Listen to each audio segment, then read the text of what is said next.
இனி லட்சியங்களை அடைய லட்சங்கள் தேவையில்லை. HiQ Genie-யின் நீட் கிராஷ் கோர்ஸ் ரூபாய் 1999 மட்டுமே. For admissions, contact HiQ Genie. இன்னொரு பக்கம் வந்து மூத்த பத்திரிகையாளர் பாண்டே அவர்களோட இன்டர்வியூ பார்த்துருப்பீங்க. இதுக்கு மேலே இவர் கேட்குற கேள்விகளுக்கு ஷானவாஸ் வந்து சரியாக பதில் சொல்லலை. ஒரே பேட்டியில் வந்துட்டு ஷானவாஸோட மொத்த இமேஜையும் வந்துட்டு முடித்து விட்டு விட்டார் அப்படின்னு சொல்லிட்டு பாண்டே வந்து கொண்டாடுறாங்க ஒரு பக்கம்.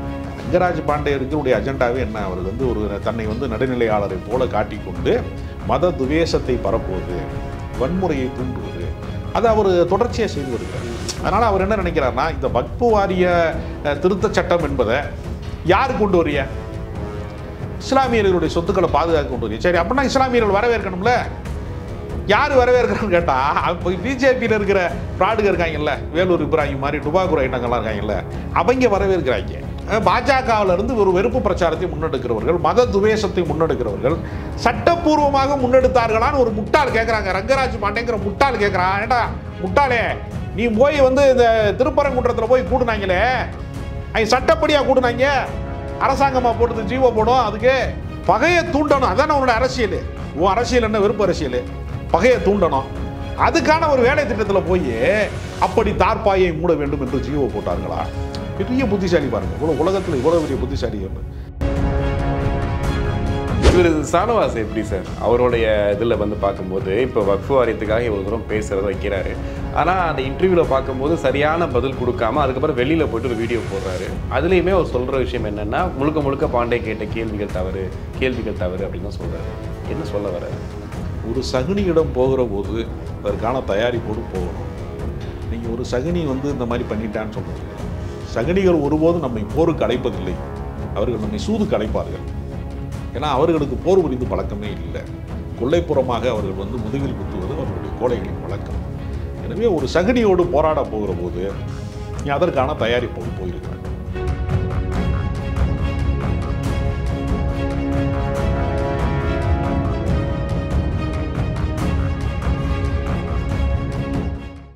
Again, Tamil has the highest viewership in India, USA, UK, Dubai, UAE, Saudi, Malaysia, Singapore, Norway, Sweden, Switzerland and Denmark. Join us and take your business to the world. சமீபத்தில் வந்துட்டு இப்போ சட்டமன்ற உறுப்பினராகவும் விடுதலை சிறுத்தை கட்சியோட துணை பொதுச்செயலாளர் இருக்கக்கூடிய ஆளு ஷானவாஸும் இன்னொரு பக்கம் வந்து மூத்த பத்திரிகையாளர் பாண்டே அவர்களோட இன்டர்வியூ பார்த்துருப்பீங்க. ஸோ அந்த நேர்காணல் ஃபுல்லாகவே வந்துட்டு வக்ஃபு சட்ட மசோதா பற்றி நிறையா பேசியிருப்பாங்க. அதில் வந்துட்டு ஒரு கட்டத்துக்கு மேலே இவர் கேட்குற கேள்விகளுக்கு ஷானவாஸ் வந்து சரியாக பதில் சொல்லலை. ஒரே பேட்டியில் வந்துட்டு ஷானவாஸோட மொத்த இமேஜையும் வந்துட்டு முடித்து விட்டு விட்டார் அப்படின்னு சொல்லிட்டு பாண்டே வந்து கொண்டாடுறாங்க ஒரு பக்கம். இன்னொரு பக்கம் வந்து ஷானவாஸ் இந்த நியாயத்தை வந்து ஏன் பாண்டே சரியாகவே வாங்கிக்கலை, ஒரு பாயிண்ட்டை வச்சு அவர் அழுத்திட்டாரு அப்படின்றதும் சொல்கிறாங்க. உங்கள் பார்வை என்ன சார்? ரங்கராஜ் பாண்டே வந்து ஏற்கனவே பல பேரை வந்து முன்னுக்கு பின் முரணான தகவல்களை சொல்வது, ஏட்டிக்கு போட்டியாக பேசுகிறது, எதிராளிகிட்ட பதில் சொல்ல விடாமல் குறுக்கிடுவது. ஒரு கேள்வி கேட்டால் அந்த வடிவேலு ஜோக் ஒன்று இருக்குது. பஞ்சாயத்தில் வந்து வடிவேலை கொண்டு நிப்பாட்டிருப்பாங்க. ஏன்டா கையை பிடிச்சி இழுத்தேன்? நான் என்ன கையை பிடிச்சி இழுத்தேன்? கேள்வியவே பதிலாக சொல்லிக்கிட்டே இருப்பான். ஏன்டா அப்படிலாம் பண்ணேன்? நான் என்ன ஏன்டா அப்படி பண்ணேன்? என்ன அப்படி பண்ணேன் நான் அப்படின்பா. அது மாதிரி ஒரு வம்புடுக்கிற தோரணையில் உண்மைகளை மறைப்பதை, பொய் சொல்லும் போது உண்மை சொல்கிறது மாதிரியே ஸ்ட்ராங்காக சொல்லக்கூடிய திறமை வந்து ரங்கராஜ் பாண்டேட்ட இருக்குது.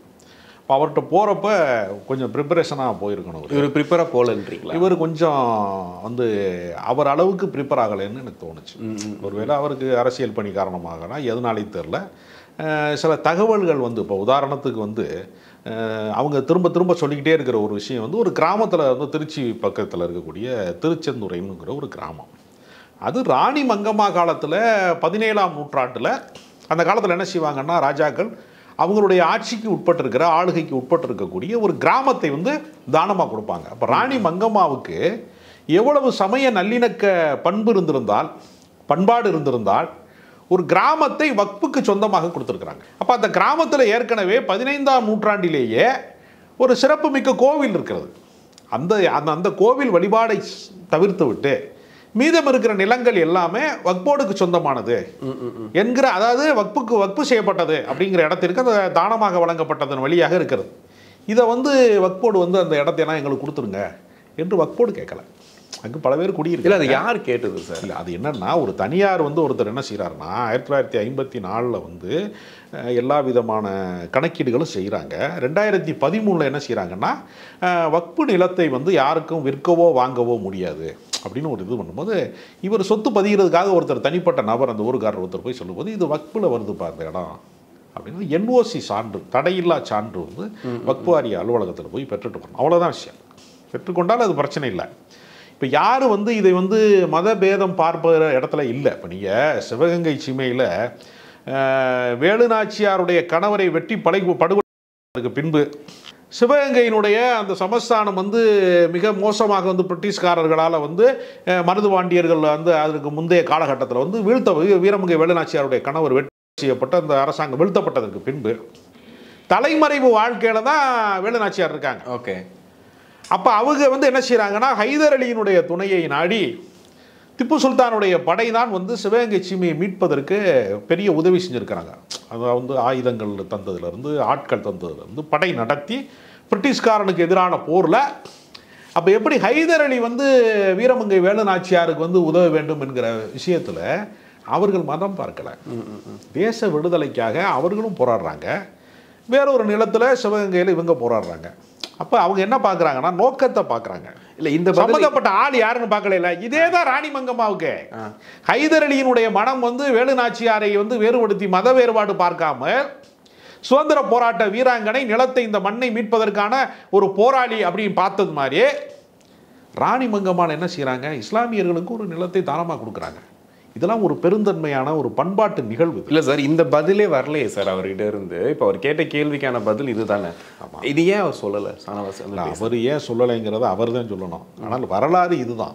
அவர் ரொம்ப தந்திரமாக என்ன செய்கிறாருன்னா ரங்கராஜ் பாண்டே வந்து 15ஆம் நூற்றாண்டிலேயே பிரசித்தி பெற்ற கோயில் இருக்கிற ஒரு ஊரில் எப்படி வந்து அது வக்புக்கு சொந்தமாகும். அவர் என்ன சொல்கிறாருன்னா வக்புக்கு சொந்தமாகும்னு சொல்கிறதன் மூலமாக பெரும்பான்மை இந்துக்களுடைய உணர்ச்சி இருக்கிற பெரும்பான்மை மதத்தோட உணர்ச்சி இருக்குல்ல, அப்போ இவங்க வக்போர்டு வாசலில் போய் நம்ம நிற்கணுமா அப்படின்னு சொல்லக்கூடிய ஒரு உணர்ச்சி இருக்கு. ஆனால் அதுக்கு முன்னாடி வரலாறே வேறு வரலாறு.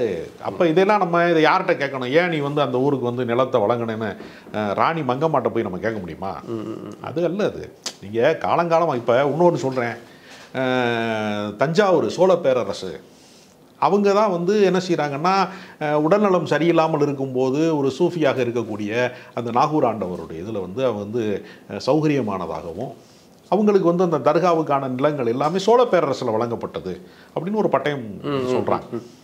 அப்போ இதெல்லாம் வந்து அப்போ அவங்க நிலம் இது இவங்க எடுத்துக்கிட்டாங்க. அப்படி இல்லை. இந்த அல்ப புத்தியெல்லாம் எங்கேருந்து வருதுன்னா பாஜக என்கிற மதவாத அரசியல் வந்து அதற்கு பின்பு உள்ளது. நீங்கள் அஜ்மீர் தர்காவில் வந்து எல்லா சமயத்தை சேர்ந்தவர்களும் ஒன்று கூடுவாங்க. நீங்கள் பள்ளிவாசல் மட்டும்தான் இஸ்லாமியர்கள் மட்டுமே வழிபாட்டுக்கு போகிற இடமாக இருக்கும். தர்காக்கள் அப்படி இருக்காது. தர்காக்களை வந்து எப்போவுமே என்ன செய்யும். அதனால தான் திருப்பரங்குன்றத்தில் இவங்களால் அதை ஒர்க் அவுட் பண்ண முடியல. தமிழ்நாட்டினுடைய சூழல் அவங்களுக்கு தெரியல.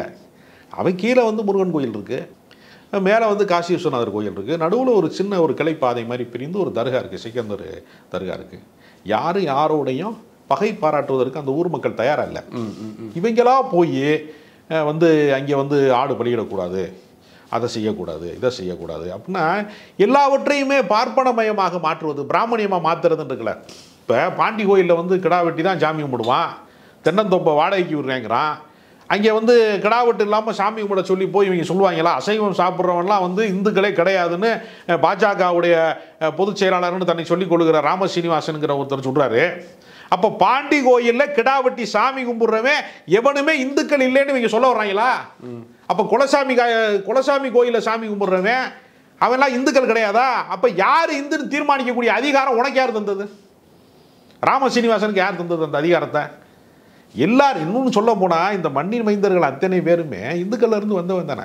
நீ தான் நாங்கள் கட்டிய கோவிலுக்குள்ளே எங்களை அனுமதிக்க மறுத்தாய், வழிபாடு செய்வதற்கு மறுத்தாய், வந்து வரக்கூடாதுன்னு சொன்னேன். நான் கட்டிய கோவிலில் என்னை வரக்கூடாதுன்னு சொல்கிறதுக்கு நீ யாரான்னு சொல்லி நான் சாமியை மாற்றிக்கிட்டேன். அப்படித்தான் இந்த மண்ணுக்குள்ளே இஸ்லாம் வந்தது, கிறிஸ்தவம் வந்தது, பிற சமயங்கள்லாம் வந்தது. அதற்கு காரணம் என்ன? இப்போ சொல்கிறாங்கல்ல இதெல்லாம் அந்நிய மதம், அரபு நாட்டிலேருந்து வந்திருக்கு அந்த மதம், கிறிஸ்தவர் வந்து ஏசுநாதர்னா நமக்கு என்ன சொந்தக்காரரா, ரத்த வழி உறவான்லாம் கேட்குறாங்களா, அந்த கிறுக்கன் கேட்குறாங்கல்ல. நீ சாதி வேற்றுமை பார்க்கலைன்னா மனிதனை பிறப்பின் அடிப்படையில் பேதம் பார்க்கல, தலையில் பிறந்தவன் பிராமணன், தோளில் பிறந்தவன் சத்திரியன், மார்பில் பிறந்தவன் வைசியன், காலில் பிறந்தவன் சூத்திரன் சொல்கிற பெரியார்கிட்ட போய் சொல்கிறாங்க, என்னையா அப்படி சொல்லி வச்சுருக்கிறாங்க அப்படின்றது பெரியார் சொன்னார். பஞ்சமர்கள் என்று சொல்லக்கூடிய பட்டியலின மக்கள், தாழ்த்தப்பட்ட மக்கள் எங்கே பிறந்தாங்கன்னு வேதத்தில் குறிப்பில்லையே அப்படின்னு கேட்குறப்ப பெரியார் சொன்னார், அவன் தான் அவன் அப்பனுக்கும் மாத்தாளுக்கும் பிறக்க வேண்டிய இடத்துல சரியாக பிறந்திருக்கிறான். தலையில் போய் ஒருவன் பிறக்க முடியுமா? தோளில் போய் ஒருத்தன் பிறக்க முடியுமா? மார்பில் போய் ஒருத்தன் பிறக்க முடியுமா? காலில் போய் ஒருத்தன் பிறக்க முடியுமா? பிறப்பதற்கென்று இயற்கை பெண்மையிலே ஒரு வாசல் வைத்திருக்கிறது, அதன் வழியாக தான் பிறக்கணும். அப்படி பிறக்கிறதுக்கு வழி இல்லைன்னா மருத்துவத்தில் சிசரியன் பண்ணி பிறக்கணும். அப்போ இப்போ பட்டியலின மக்களாக இருக்கிற பஞ்சமர்கள் எங்கேயோ பிறந்தான்னா அவன் தான் அவன் அப்பனுக்கு ஆத்தாளுக்கும் பிறக்க வேண்டிய இடத்துல சரியாக பிறந்தான்னாரு. அது மாதிரி இவங்க என்ன செய்வாங்கன்னா மனிதர்களை கூறுபடுவது, வேறுபடுத்துவது, மதவாதத்தை தூண்டுவது. இல்லை இப்போ இது யார் மதவாதத்தை தூண்டுறான்னு சொல்கிறீங்க? ரங்கராஜ் பாண்டியருடைய அஜெண்டாவே என்ன? அவருக்கு ஒரு தன்னை நடுநிலையாளரை போல காட்டிக்கொண்டு மத துவேஷத்தை பரப்புவது, வன்முறையை தூண்டுவது, அதை அவர் தொடர்ச்சியாக செய்து வருகிறார். அதனால் அவர் என்ன நினைக்கிறார்னா, இந்த வக்ஃபு வாரிய திருத்த சட்டம் என்பதை யார் கொண்டு வரிய? இஸ்லாமியர்களுடைய சொத்துக்களை பாதுகாக்க கொண்டு வரிய. சரி, அப்படின்னா இஸ்லாமியர்கள் வரவேற்கணும்ல. யார் வரவேற்கிறான்னு கேட்டால், இப்போ பிஜேபியில் இருக்கிற ஃப்ராடுங்க இருக்காங்கல்ல, வேலூர் இப்ராஹிம் மாதிரி டுபாக்கூர் ஐட்டங்கள்லாம் இருக்காங்கல்ல, அவங்க வரவேற்கிறாங்க. இதில் ஆளு சானவாஸ் நிலைப்பாடு என்னவா சார் இருந்துச்சு? அந்த இன்டர்வியூ பார்க்கும்போது அவர் சொல்ல வந்தது தெளிவாக சொல்லவே இல்லையே, சொல்ல வந்த விஷயத்தையும் சொல்லலையே அவர். அதாவதுங்க, வக்ஃபு நிலங்களை வாங்கவோ விற்கவோ முடியாது அப்படிங்கிற விஷயத்தெல்லாம் அவர் தெளிவாக அவர் இன்னொரு கருத்தையும் சொன்னார். அதாவது இஸ்லாமியர்கள் சொத்துக்கள் எவ்வளவு இருக்குது என்று கணக்கீடு செய்யப்பட்டதுனால அது இராணுவத்துக்கு அடுத்தபடியாக, ரயில்வேக்கு அடுத்தபடியாக அப்படிங்கிற ஒரு கணக்கீடு வருகிறது. இந்துக்கள் கோவில்களுக்கு அந்த மாதிரியான கணக்கீடு செய்யப்படலை. இப்போ மதுரை மீனாட்சி அம்மன் கோவிலுக்கு எவ்வளோ வருமானம் வருது, எவ்வளோ காணிக்கை வருது அப்படின்னு ஒவ்வொரு கோவிலுக்கும் நீங்கள் தனித்தனியாக கணக்கீடு செய்து மொத்த பட்டியலாக இந்தியா முழுக்க வெளியிட்டா. இல்லை, இப்போ இதை ஏன் அவர் கேட்குறாரு சார்? இப்போ இந்த விஷயத்தை ஏன் சானவாஸ் ஹைலைட் பண்ணி கேட்கணும்? இப்போ இதில் மதவாதம் இந்த பக்கமும் இல்லை. அதாவது எப்படின்னா, நியாயமாக வக்ஃபினுடைய சொத்துக்களுடைய பட்டியலை சொல்லுகிற போது வக்ஃபினுடைய நிலங்களில் ஏதாவது எந்த சொத்து இருந்தாலும் சரி, இங்கே அது இந்து அறநிலையத்துறை சொத்தாக இருந்தாலும் சரி, இப்போ கூட சேகர் பாபு அவர்கள் பல பேர் மேலே நடவடிக்கை எடுத்து ஆக்கிரமிப்பாளர்களை அகற்றி பல பேர், கோடம்பாக்கம் ஸ்ரீன்னு ஒருத்தன் நிறையா நிலத்தை ஆக்கிரமித்தான் அப்படின்னு அவன் நடவடிக்கை எடுத்தாங்க. அப்போ அவன் உள்ளுக்குள்ளே ஒரு இந்துத்துவ அமைப்பு மாதிரி உள்ளே ஆட்டையை போட்டு, இப்போ நீங்கள் மாநகரத்தில் ஒரு இடம் இருக்குன்னு வச்சுங்களேன், பல கோடி பெருமானம் உள்ளதாக இருக்கும், ஆக்கிரமித்து கோவில் நிலங்களை இங்கே ஆக்கிரமித்து பல பேர் குடியிருக்கிறான். அவர்களையும் அப்புறப்படுத்தும் போதெல்லாம் இந்து மதத்துக்கு ஆபத்துன்னு சொல்லக்கூடியவனும் இருக்கான். தனிநபர் சொத்து ஆட்டையை போடுறத யாருமே அனுமதிக்க முடியாது. அது இந்த அறநிலை, அதாவது நம்ம ஊரில் சொல்லுவாங்க, சிவன் சொத்து குலநாசம் பாங்க. சிவன் சொத்துனா இப்போ சிவனுக்கு என்ன தனியாக அவருன்னு சொத்து வாங்கி போடுறாரா? அப்படிலாம் கிடையாது. கோவில் சொத்து, கோவில் சொத்து. கோவில் சொத்துனா என்ன? பொது சொத்து. அப்போ பொது சொத்தை திங்கிறவன், பிறர் சொத்தை அபகரிக்கிறவன் விளங்காமல் போயிடுவேன். அவன் வம்சம் விருத்தியாகாது, விளங்காமல் போயிடுவாங்க, அவன் குடும்பம் விளங்காமல் போயிருங்கிறது தானே சிவன் சொத்து குலநாசம். அப்போ வக்ஃபு செய்யப்பட்டதுங்கிறது என்ன? அதுவும் பொது சொத்து தாங்க. அப்போ வக்ஃபு நிலத்தை ஆட்டையை போடலாங்கிறதுக்கு ஒரு சட்டம் போடுறாங்க. இப்போ என்ன சட்டம் போட்டிருக்காங்கன்னா, 2 பேருக்குள்ள தகராறு இருக்குது அப்படின்னா முன்னாடி என்ன செய்வாங்க? ஒருத்தர் நிலத்தை ஆக்கிரமிச்சிட்டாரு, வக்ஃபு இடத்தை எடுத்துக்கிட்டாரு, பஞ்சாயத்து ஓடுதுன்னு வச்சுங்க, அதுக்கு ஒரு தீர்ப்பாயம். அதில் கட்டுப்படலை, அது கட்டுப்படலைன்னா அவர் நீதிமன்றம் போவார்ல. இதுதானே நடைமுறை. இப்போ அவங்க என்ன சொல்கிறாங்கன்னா, பிரிட்டிஷ்காரன் காலத்தில் மாவட்ட ஆட்சித்தலைவர்களே தீர்ப்பு எழுதிடுவாங்க. அவன் கலெக்டருக்கு ஒரு உச்சபட்ச அதிகாரம், ஜட்ஜுக்கான அதிகாரத்தை, உச்சபட்ச அதிகாரத்தை ஒரு நீதிபதிக்கான அதிகாரத்தை மாவட்ட ஆட்சியர் கொடுக்குறான். இப்போ என்ன செய்வாங்கன்னா, இவங்க இப்போ சட்ட திருத்தத்தில் மாவட்ட ஆட்சித்தலைவரே அதை தீர்மானிப்பார். இப்போ வக்ஃப் போர்டினுடைய அதிகாரங்கள் இல்லாமல் செய்யப்படுகிறது. தீர்ப்பாயம், மற்ற வக்ஃப் போர்டில் நல்லது கெட்டதெல்லாம் பேசுறது இருக்குல்ல, அது கலெக்டருக்கு அதிகாரம் வந்துருச்சு. இப்போ கலெக்டர் என்ன செய்வார்னா, இப்போ தமிழ்நாட்டில் இருக்கக்கூடிய சூழல் வேறு. இப்போ ஆர்எஸ்எஸில் பயிற்சி பெற்றவங்க கூட பல பேர் கலெக்டராக இருக்கான். இப்போ ஐபிஎஸ் அதிகாரியாக இருக்கக்கூடிய அண்ணாமலை ஆர்எஸ்எஸ் ட்ரைனிங்லேருந்து வந்தாருங்கிறாங்க. அப்போ அதே மாதிரியான பல பேர் என்ன செய்வான், வட மாநிலங்களில் கலெக்டர்கள் பல பேர் என்ன பண்ணுவான், ஆர்எஸ்எஸ் பின்னணியிலேருந்து வருவான். அப்போ ஏதாவது ஒரு வில்லங்கத்தை கொண்டு போய் கொடுக்குறாங்கன்னு வச்சுங்க, இது அரசு சொத்தாக மாற்றிடுவாங்கிறான். இப்போ ஜக்கி வாசுதேவன் நடனம் ஆடுறாரு, ஆட்டையை போட்டார், எல்லாம் பண்ணுறாங்க. இப்போ பல வழக்குகள் இருக்குது. அது அதுக்கு அந்த வழக்கை முறியடிக்கிறதுக்காக லோக்கலில் இருக்கக்கூடிய ஆரையை மிரட்டணும், தாசில்தாரை மிரட்டணும், நிலத்தை அளக்கக்கூடிய ஜர்வேரை மிரட்டணும், அதுக்கான அதிகார ரீதியான விஷயங்கள் வரக்கூடாது, தலையிடக்கூடாதுன்னு என்ன செய்கிறாரு, பிரதமரை கூட்டிகிட்டு வர்றாரு, அமித்ஷாவை கூட்டிகிட்டு வர்றாரு, அமைச்சர்களை கூட்டிகிட்டு நடத்துகிறாருல. அப்போ இது என்ன ஆகும்னா, இப்போ இதில் ஒரு டிஸ்பியூட் இருக்குது, தகராறு இருக்குது, ஜக்கி வாசுதேவோட சார்ந்த இடங்களில் ஈசா யோகா மையத்தில் ஒரு தகராறு இருக்குன்னா அந்த தகராறை வந்து ஆக்கிரமிப்பு நிலம் எது, அதுக்கு என்ன நடவடிக்கைன்னு செய்வாங்களா, இல்லை ஒட்டுமொத்தமாக ஜக்கி வாசுதேவுடைய அந்த ஈசா மையத்தை வந்து அரசாங்க சொத்தை அறிவிப்பாங்களா? நீங்கள் சொல்லுங்கள், எது எப்படி அறிவிப்பாங்க? வாய்ப்பே இல்லை அதுக்கு. இல்லை இஸ்லாமியர்கள் சொத்தை மட்டும் வக்புக்கு வழங்கப்பட்ட சொத்தை மட்டும் அரசு சொத்தாக மாற்றணுங்கிற திட்டம் இவர்களுக்கு இருக்கிறது. இல்லை அதில் குறிப்பிட்டிருக்காங்களா? அந்த ஆமாம், குறிப்பிட்டிருக்காங்க. அரசு சொத்தா அது மாவட்ட ஆட்சியர் நடவடிக்கை எடுப்பார், இறுதி தீர்ப்பு அவருக்கு போயிடும் அப்படின்னா என்ன அர்த்தம்? மாவட்ட ஆட்சியர் தீர்ப்புனா என்ன அர்த்தம்? பஞ்சாயத்து பண்ணுவாருன்னு சொல்லியிருக்காங்க. இல்லைங்க, வெளிப்படையாக சொல்ல மாட்டாங்க. இப்போ நீங்கள் வந்து அந்த விவாதத்திலே கூட ரங்கராஜ் பாண்டே எடுத்த அந்த சாணக்கிய விவாதத்திலே கூட வந்து அவர் கேட்குறாரு, ரொம்ப விவரமாக கேட்குறாரு. யோகி ஆளக்கூடிய மாநிலத்தில் ஹோலி பண்டிகைக்கு வந்து இந்த மாதிரி நடந்துச்சு, பள்ளிவாசலை வந்து தார்பாய் போட்டு மூடுனாங்க, ஹோலி பண்டிகையில் அத்துமீறினாங்க, ஏன் தொழுகைக்கு போகணுமான்னு கேட்டாங்கலாம் சொன்னார்ல, அதுக்கு ஜீவோ இருக்கான்னு கேட்குறாரு. இந்த களவாணி எப்படா வந்து இது போடுவான்? ஒரு சட்ட விரோதமான ஒரு விஷயத்த இப்போ நான் ஒன்று கேட்குறேன், குஜராத் கலவரத்தை என்ன ஜீவோ போட்டா பண்ணாங்க?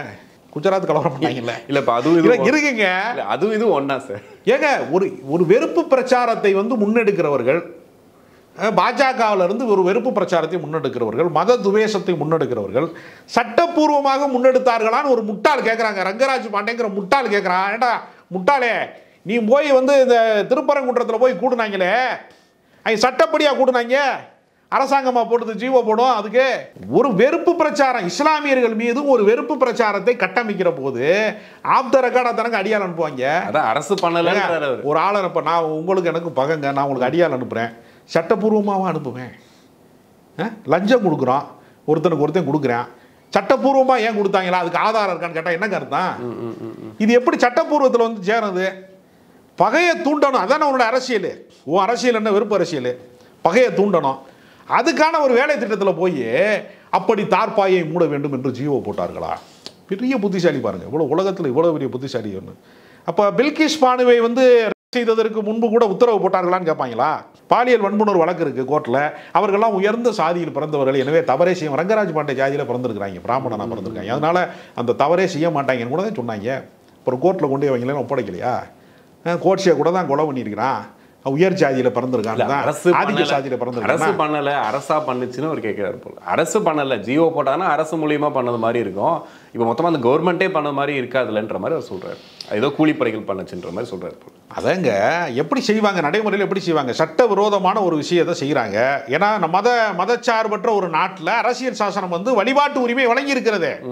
ஹோலி பண்டிகையும் கொண்டாடலாம், தொழுகைக்கும் போகலாம், ரெண்டுக்குமே அரசியல் சாசனத்தில் எந்த தடையும் இல்லை. ஆனால் ஹோலி பண்டிகை தான் கொண்டாடணும், நான் கடற்பொடியை தூவுவேன், நீ தொழுகைக்கு போகக்கூடாது, போகிற வழியில் வந்து நான் வந்து வழிமறித்து வந்து நான் எல்லாரும் வேணும் அத்துமீறுவேன், நான் அதுக்கு வந்து ஆதரவாக தார்பாயை போட்டு மூடு, நீ வந்து பள்ளிவாச பக்கம் போகாதன்னு சொல்லி ஒரு வன்முறை கும்பல் வந்து பக்தியின் பெயரால் அத்துமீறுவதை ஒரு அரசாங்கம் அதிகாரப்பூர்வமாக அறிவித்து விட்டு செய்யுமா?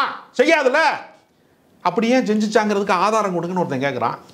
யோக்கியனுக்கு இருக்குல்ல என்னடா வேலைன்னு கேட்பாங்கல்ல, அதுதானே நடந்திருக்குது.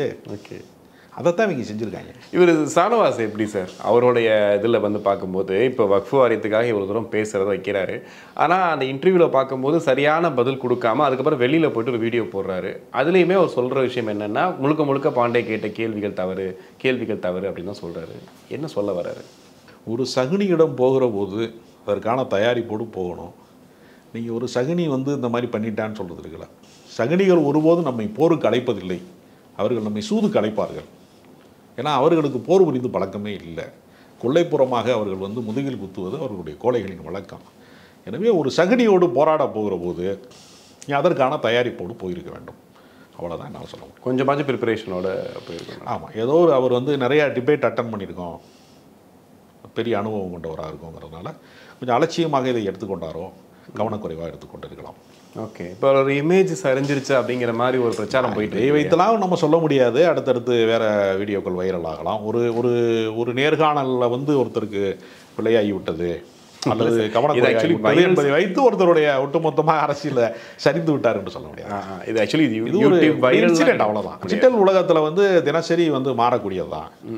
நேற்று இன்னைக்கு நம்ம பேசுறது ஒன்று வைரலாகும், நாளைக்கு நம்ம பேசுறது வந்து கவனிக்கப்படாமல் போயிடும். அப்படிங்கிறதுனால இதை வைத்துலாம் ஒருத்தருடைய அரசியல் மதிப்பு என்பது தனிப்பட்ட அதாவது சானவாசனுடைய அரசியலில் அவருடைய தனிப்பட்ட நடத்தை என்ன, அவருடைய கேரக்டர் என்ன, மக்களுக்கு அவரால் பயன் இருக்கிறதா என்பதை பார்த்து அவருடைய அரசியல் எதிர்காலம் ஓடுமே தவிர ஒரு விவாதத்தின் வெற்றியாலையெல்லாம் ஒருத்தர் நீடிக்க முடியாது. ஏன்னா காந்தி சொன்னதுதான், 1000 பொதுக்கூட்டங்களில் பேசுவதை விடவும் ஒரு சிறு செயல் சிறந்தது. செயல்கள் தான் நம்மளை வழிநடத்துமே தவிர சொற்கள் நம்மளை வழிநடத்தாது. சொற்கள் என்பது நமக்கு ஒரு புரிதலுக்கான ஒரு முயற்சி மட்டும்தான். ஏன்னா இப்போ கட்சியிலையும் பார்த்தீங்கன்னா அவருக்கான பொறுப்பு கொடுக்கப்பட்டிருக்கு. இருந்தாலும் திருமாவளவன் கூட வந்து ஒரு சரியான ஒரு இணைப்பு இல்லை, முன்னிருந்த மாதிரியான ஒரு பாண்டிங் இல்லை அப்படின்ற மாதிரிலாம் பேசிகிட்டு இருக்காங்க. இப்போ இந்த வக்ஃப் வாரிய இதில் கூட பார்த்தீங்கன்னா முரண்பாடுகள் ஏகப்பட்ட விஷயங்கள்லாம் பார்க்குறோம். தென் வந்து இதை வந்து தனிப்பட்ட முறையில் எதிர்கொள்ளும் போது இப்படி திணறாரு அப்படின்னா இது கட்சிக்குள்ள ஒரு சலசலப்பை ஏற்படுத்தும்ல அவருக்கு? இல்லை, அதுக்கு சம்மந்தம் கிடையாது. அது அவருடைய தனிப்பட்ட நம்பகத்தன்மை சம்மந்தப்பட்டது. கட்சி அவரை நம்பி தான் அவரை எம்எல்ஏ ஆக்கியிருக்காங்க. கட்சிக்கு நம்பும்படியாக அவர் நடந்து கொண்டால் மீண்டும் அவருடைய அரசியல் வாழ்க்கை வந்து வெற்றி பெறும். அந்த நம்பகத்தன்மை அவர் இழந்தால் அவருடைய வெற்றியை வந்து பாதிக்கும். அதனால இது அவருடைய தனிப்பட்ட விவகாரம், அந்த கட்சியினுடைய ஒரு உள் விவகாரமாக தான் அதை பார்க்கணும். இது பொது வெளியில் வந்து பாதிக்கப்பட வேண்டிய விஷயமா நான் நினைக்கிறேன். கண்டிப்பாக சார், நிறைய விஷயங்கள் பேசணும், பொறுத்து வந்து பார்ப்போம். நன்றி.